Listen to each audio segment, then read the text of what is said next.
Good evening and welcome to Iowa News and Views. My name's Joe Balcom. I'm the host of the program. I'm also a county supervisor here in Johnson County. I'd like to say hi to viewers in Muscatine and Mount Vernon, two new recent cities that have joined the Iowa News and Views network across Iowa, joining about 1 million viewers statewide. Well, actually maybe not 1 million viewers, but we have 350,000 approximate households that get this program. And if everybody were watching, we'd certainly be seen by 1 million folks. So tell your friends about us and keep tuning in. Iowa News and Views is a community affairs program brought to you by a group of volunteers from the public access studios in Iowa City. We're glad to be with you. We're also really happy tonight to have with us Dale Todd, the Commissioner of Parks and Public Property with the City of Cedar Rapids. He's been newly elected to that position last month, and he's here to join us now. Todd, thanks for being with us. Thank you, Joe. Good to be here. Great. Dale, tell us a little bit about your community service background. You've obviously ran an election last year, knocked off an incumbent. How did you get involved in local government, local politics? If you're familiar with Cedar Rapids, I come from an area known as Wellington Heights. And my wife and myself, we had purchased a house there, an old historic home like many of the fine ones you find here in Iowa City or in Mount Vernon. House was built in 1912, and so we moved to this neighborhood. Slowly we began to meet the people there. I got involved with the neighborhood association, I guess, because of we had a little bit of a problem with open market crack cocaine sales, maybe just down by a neighborhood school. And so we organized, initially the association got started around housing issues. I got involved because of the crime issues. The association was the oldest and the first one in Cedar Rapids. Now there's probably about 6 or 7 different neighborhood associations. You have a lot of them down here. Terrific. You ran for Parks Commissioner. I'm sure that you had a set of issues you talked about, probably including crime. What were the issues of your campaign that voters connected with, do you think? My general theme, there were, Cedar Rapids has a commission form of government. You've got 5, you've got the mayor, and then you've got various city council people who are responsible for example, finance, public safety, streets and public improvements, and then there's parks and public property. I think my main theme was government had lost touch with the citizens. Things were being done, priorities were being created that were, I believe, that were out of sync with what the general public really wanted. Sure. So what will be a couple issues or a couple priorities that you feel have kind of risen up out of your campaign and that Cedar Rapids citizens feel they'd like you to focus some of your energy on this next year? A lot of the same issues you're dealing with down here in Iowa City. We've got a problem with surplus of deer. We've got kids who don't have places to go, and we've got budgets where their recreation really does not come out too high in the budget when it comes time to allot that money. Cedar Rapids, basically the Parks and Recreation Department is doing relatively well, but what you find in a lot of the older cities is that the infrastructure is starting to wear apart. And so water fountains, public restrooms, those are the kinds of things that we're going to have to really concentrate on and make sure they stay in decent shape for the public's use. Okay. So what are the charges to the Commissioner of Parks and Public Property? I mean, what specific things? I mean, obviously taking care of the parks, and Cedar Rapids has, what, 4 or 5 municipal golf courses? You know your golf courses there, Joe. Well, yeah. For a city the size of Cedar Rapids, I learned this in graduate school. They have more golf courses by population than any other city in the country, as public courses, I should say. There may be more. So it's overseeing those things. What else? Well, each day I find out that I'm responsible for more things. I'm finding out riverfront improvements. We've got some old historic, I don't want to say theme parks, but Usher's Ferry, Seminole Valley, places where you can go back and take a trip in time. You know what, the thing that is really mind-boggling to me a little bit is the other issues that as a city council person I have to deal with. Right now, one of the hot issues is recycling. We're in the process of maybe having to find a site for a new landfill. We've got problems with not necessarily crime, but community policing is starting to enter in. So those are all little issues that I'll have my hand in on the council. Great. In one of my former lives, I used to work in Cedar Rapids for a group called Cedar Rapids CCI, who you may be familiar with, doing organizing on the southeast side of Cedar Rapids. Housing was an issue, neighborhood watch was an issue. How does housing play into your role or the council's role trying to deal with some of the, I think, some of the issues you probably were involved in or are involved in with the Wellington Heights folks? Joe, you need to take some credit because you're probably one of the reasons why I'm here. CCI was real instrumental in the early development of the Wellington Heights Neighborhood Association. Some of those leaders, Jill Jones, Bob Bromley. I'm not familiar with Bob, but Jill has pretty much took my wife from me. They've started this. They call it the WUGs, Wellington Urban Gardeners, and they've took these vacant lots. In fact, there was a crack house that burned down, and the association has bought these lots, transformed them into just real beautiful works of what can happen when neighbors work together. Great parks. CCI. What we found back in the early, I want to say 80s, is that you go into a lot of major cities, the only things that you see being built are colleges, universities are building, and hospitals are building. And when we had, before the crisis in healthcare came about, we had 2 hospitals that were building, and in the process they were taking down a lot of housing. And the more housing we lost in our neighborhood, the more dense it became, and the denser it became, the more problems we saw that we were having. And so we made a real historic stand, I want to say, to preserve some of that housing. Great. And we've managed to do rather well there. Good. One of the issues that faces Johnson County, and I assume to some degree the Cedar Rapids metropolitan area, is the question of suburban sprawl. And as we grow bigger and spread out more, we've seen in some of the larger cities like Des Moines and maybe Cedar Rapids, some decay happening in the more urban places where jobs are moving out and people are moving out. How is that issue of growth and development impacting Cedar Rapids now, and are there things that the City Council is going to be looking at in that regard? I think that'll be one of the foremost issues that we'll tackle here soon. There's no way around it. With more sprawl, the more you lose the heart, the core of your city. And I mean, neighborhoods like Wellington Heights, Mountain View, Taylor, and Cedar Rapids, you can see there is we're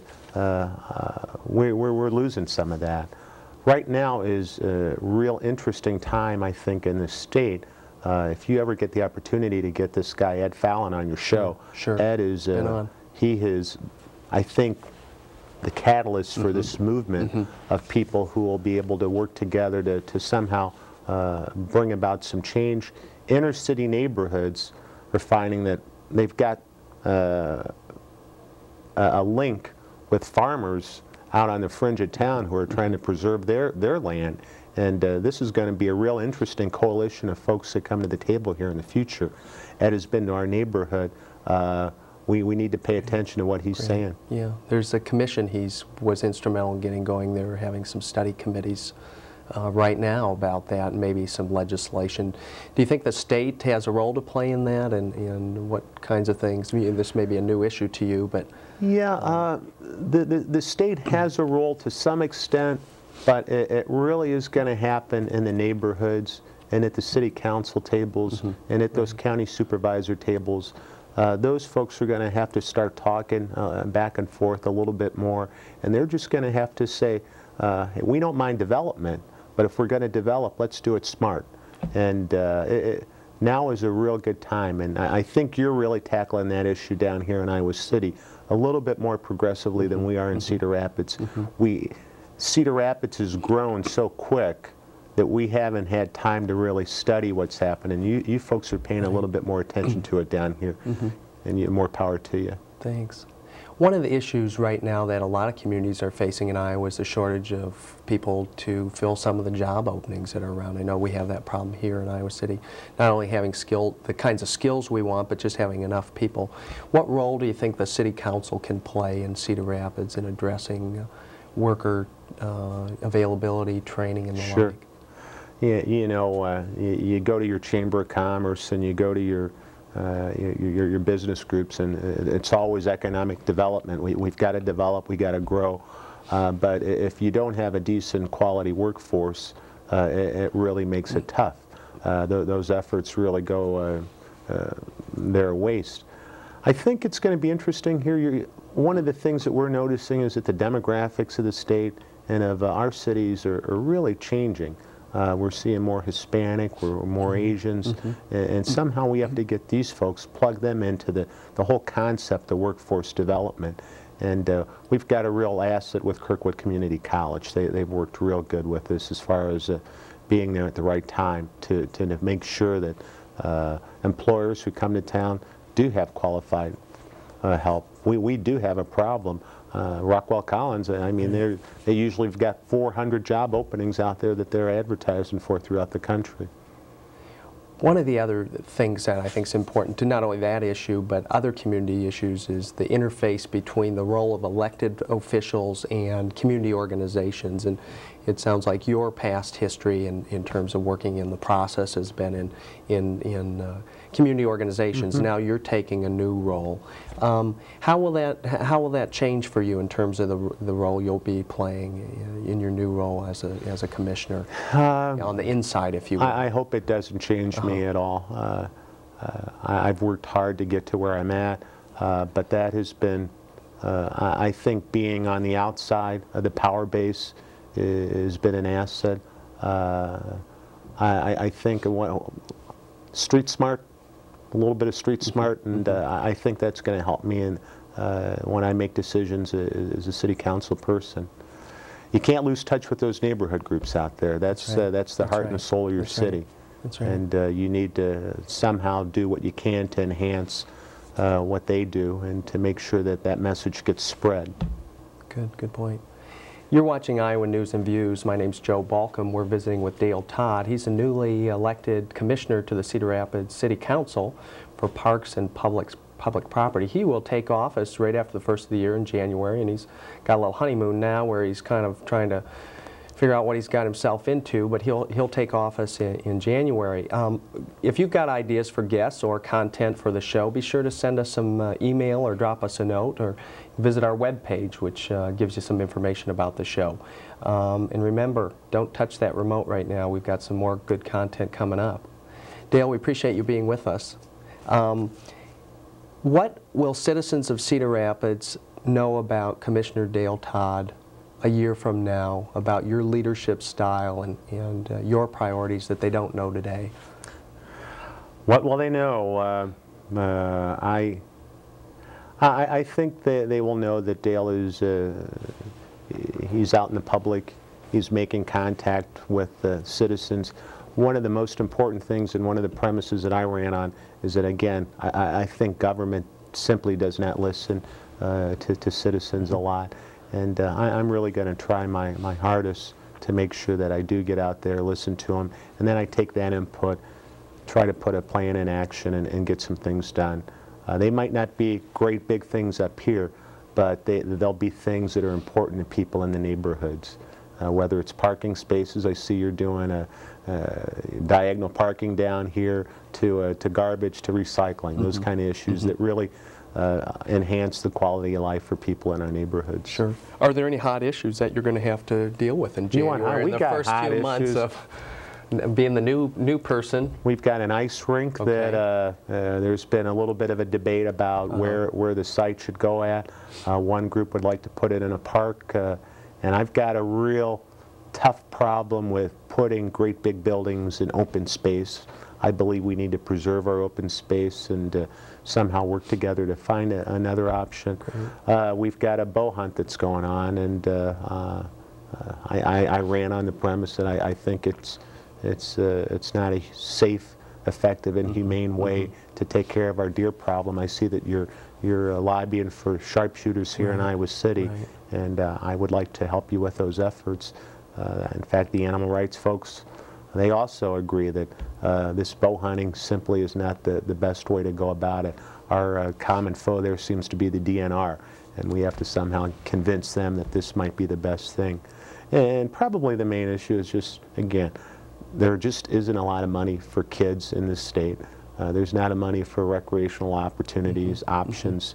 We can we can pave a road and lay a road in no time flat, but to get money to keep a gymnasium open or to provide supervision for a playground, we just don't have that kind of money laying around. Yeah, it's a problem here as well. One of the issues, there's a number of issues facing skateboards. You know, we've got skateboards. Yeah. Find a place for skateboards. But no one wants it in their backyard, huh? No. We, in fact, in Iowa City have turned one of the parking lots just right next to our Civic Center, our City Hall, into a skateboard. Is that still going? Yeah, it is. Okay. It is. Are the kids using it? Yeah, they are. Okay. A lot. We've got parking ramps. There you go. I'm looking at tennis courts too right now. Sure. We had some kids give a great presentation on the need and just how to go about doing it. Sure. I mean, it's turning into the #1 sport around, and we don't have any place. In fact, you can get a ticket for skateboarding, just like here in Iowa City. Yeah. Get tough on those skateboarders. Crack down on them, huh? That's right. Cities have a lot of issues that the state legislature and the governor need to deal with, I hear. And what would be some of the issues, do you think, that somebody running for governor on the Democratic ticket, what would be some of the city issues, do you think, that would be good issues to be talking about? You know, obviously safety and crime, I think, are the #1 issues with a lot of folks that I talk to. We are not doing a good job of getting tough on crime, but at the same time, we can't continue to put people away. It's just not working. We have to, I think, reevaluate the whole system. We're putting good kids away, and the bad kids are running wild. And so somehow I think we need to, I don't know whether it's more money for community policing efforts, more crime prevention efforts, more kids, group home type supervision. I don't have that answer, but I think if someone who is running for governor tackled those issues, they would probably at least have my ear. Sure. You visited about kids and providing opportunities for kids in recreational settings and finding things that are fun and keep people out of trouble. What are some of those things that you might be working on in the next year to do that in Cedar Rapids, and knowing that money's tight? Well, one of the keys is to ask the kids. I mean, what I think a kid would want to do is a lot different than what they really want to do. You know, kids really, they just want to be able to go someplace safe, and their term is hang. You know, they just want to go someplace and have a pop, just hang, meet their friends, talk, play a computer game, and then walk home and be safe. Right. I mean, you can look at midnight gym, midnight basketball leagues, you can look at recreational programs. It really doesn't have to be complicated, just something that keeps kids busy. And the key is to go to them and ask them what they would like to do. You'll see some things. They're relatively inexpensive, but we're just going to change sort of how we think, how we do business, and concentrate in those poor neighborhoods where you really need to get out and try to save those kids. Sure. What kind of budget do you have? I know there's a city budget. Do you have a specific, I assume, recreational budget, Parks and Rec budget? You know, there's a city budget of $222 million. Okay. We've got maybe $6 million. I see. So that's pretty small. I mean, $6 million. I got all those golf courses, and you know, we've got pools, and you know, the kids. There's just not that much money. Yeah. Water fountains. We'd love to see more trail work done, and I think we're just going to have to get creative, start writing those grants, start making those phone calls, cross our fingers a lot. Well, iced tea has been very effective down here in Iowa City and in other communities around the state. The federal transportation program providing some resources to folks. I don't know if Cedar Rapids has been very active in that. We've managed to get a little bit of it, but we are, to be quite honest, I think we're behind the 8 ball. Okay. You folks have been a lot more aggressive, and some other some efforts to hook up maybe Cedar Valley Nature Trail with the Hoover Trail down here would be real That'd nice. Be great. That'd and be we're great. working at that. That'd be great. Dale, we're getting down to the end here. One of the things that I find being a local elected official, it can be a lot of work, a lot of long hours, can be fairly stressful. What kinds of things do you do to relax and kind of take a break from things? Do you have some hobbies you do? Or? I saw that guy, the artist, the other night. I relaxed a little bit there, huh? Oh, did you? I heard that was an excellent concert. Cedar Rapids was lucky to have someone of his caliber in town. Yeah. We're talking Prince. I work out. I take care of my body. Great. I read. I don't have that much time as I used to, but this is what I enjoy. I enjoy issues. I enjoy trying to make things better for people who need help. And to be quite honest, I couldn't be any happier. That's great. Well, we really appreciate you being down here tonight with us to talk about what you're up to, and look forward to seeing your work in the future here. Looking forward to following you too, Mr. Balcom. Thank you. Thank you. Thank you. You're welcome. We've been visiting with Dale Todd, the newly elected Commissioner of Parks and Public Property in the City of Cedar Rapids. We've come to the point in the show now where we call the People's Podium. That's an opportunity for somebody to come on and provide some guest commentary about an issue of interest. Tonight's People's Podium, we're going to hear from Derek Maurer, and Derek is going to talk to us about public access television and the importance of everyone's role in having this medium available to educate citizens. So let's hear from Derek, and then we'll be back in a second. Have you paused to consider public access television lately? The fact that you're watching this program indicates that at the very least, you already know where to find public access in your cable TV channel lineup, and that's good.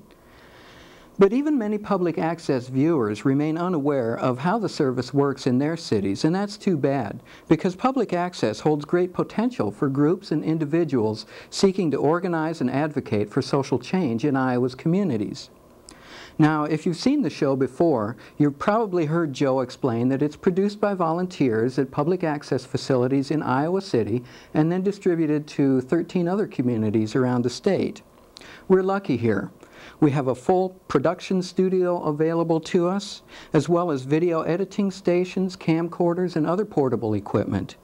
The paid staff of Public Access Television Incorporated, or PATV, provides monthly training workshops and ongoing technical assistance for community producers.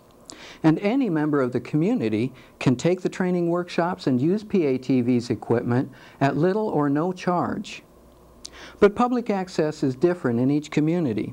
Having an independent nonprofit organization run the service is comparatively rare. More often, it is run by the cable company itself or by a division of local government. Likewise, production facilities vary from one place to another. I know that Ames and Dubuque each has a production studio and a full range of equipment available to the public. While many cable systems offer only playback, that is, they'll play your show, but you have to produce it independently and deliver the tape to them. Still, the bottom line is that public access gives you, your neighbors, your colleagues and friends the means to reach your community through television, our society's dominant means of mass communication. And you don't need fancy equipment. All you need are a message and your own imagination. I'm reminded of the urging of Sub-Commander Marcos, the visionary spokesman of Mexico's Zapatista rebellion.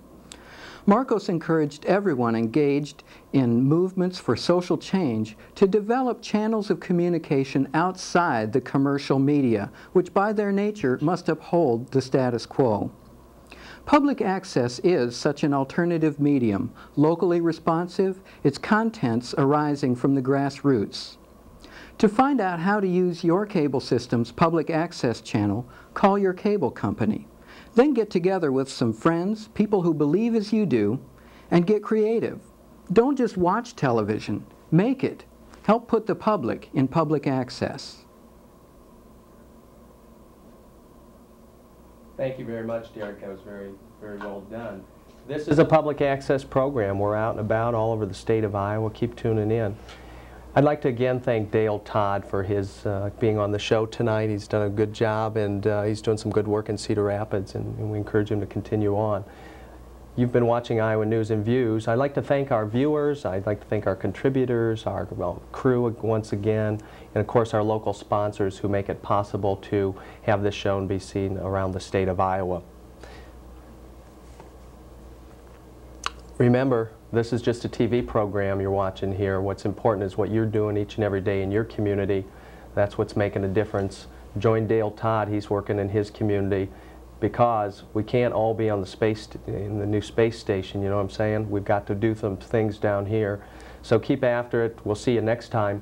Our next show we'll be hearing from the new mayor of Des Moines, Preston Daniels, about his efforts to work in Des Moines to make that a better place to be for folks over there. So thank you for joining us. We'll see you again next time.